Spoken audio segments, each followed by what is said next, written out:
연합뉴스의 최대 주주인 뉴스통신진흥회 이사장의 대통령 선거 당시 이명박 후보의 언론특보를 지낸 최규철 씨가 내정됐다는 보도가 있습니다.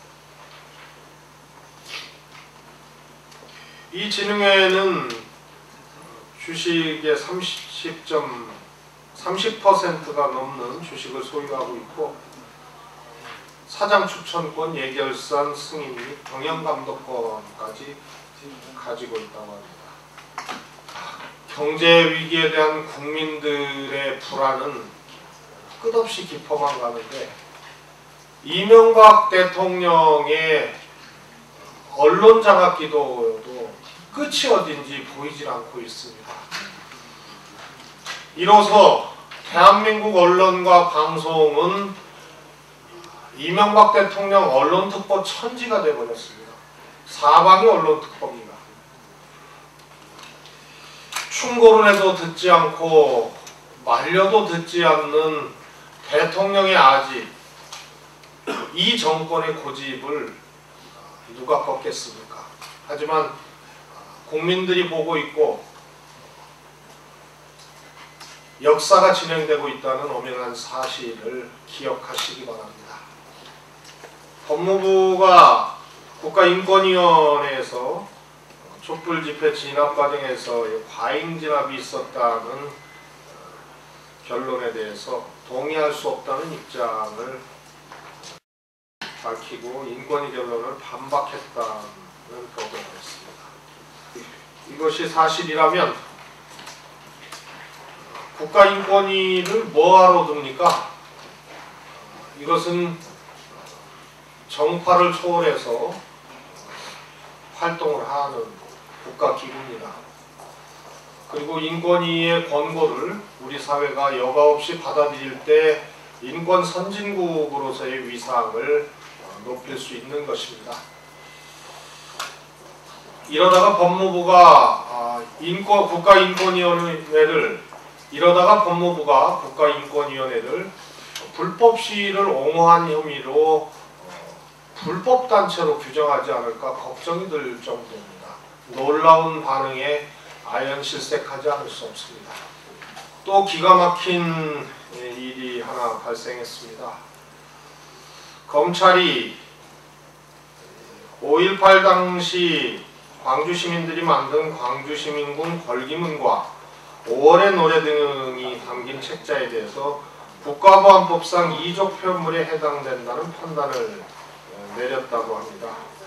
창원지검 전주지청이 최근 모 학교 교사를 국가보안법 위반 혐의로 기소하면서 이들 5.18 사료를 활용해 교육한 사실을 기소 내용에 포함시켰다는 보도입니다. 참 어이가 없습니다. 대한민국의 퇴행이 어디까지 갈지, 이명박 정부의 공안 탄압의 기세가 어디까지 갈지 걱정이 됩니다. 국가 경제가 어렵다고 국민들의 동참을 호소하고 있는 이명박 정부가 다른 한편에서는 이런 검은 손으로 국민을 갈라치기 하고 갈등을 조장하는 일을 벌이고 있는 것입니다. 시민군 걸기문과 5월의 노래가 이적이라면 광주 시민들도 이적 행위를 하고 있다는 매도입니다. 5.18의 역사를 송두리째 부인하는 그런 행위인 것입니다. 이 정권이 광주와 5.18이라는 우리 현대사의 뚜렷한 역사를 스스로들이 이렇게 무참하게 짓밟고 부정할 수 있단 말입니까? 이것은 이 정권의 실체가 어떤지 여실히 보여주는 것이라 할 수 있겠습니다. 이래서 공안정권이라고 하는 것이고, 이래서 공안 탄압의 기세가 그칠 줄 모른다고 지적하는 것입니다. 교과부가 사교육비 경감 대책을 내놨습니다. 이것도 기가 막힌 내용입니다. 이명박 정부의 교육 정책이 사교육비를 폭등시키는 사교육 부채질 정책이라는 것은 이미 알려진 사실입니다.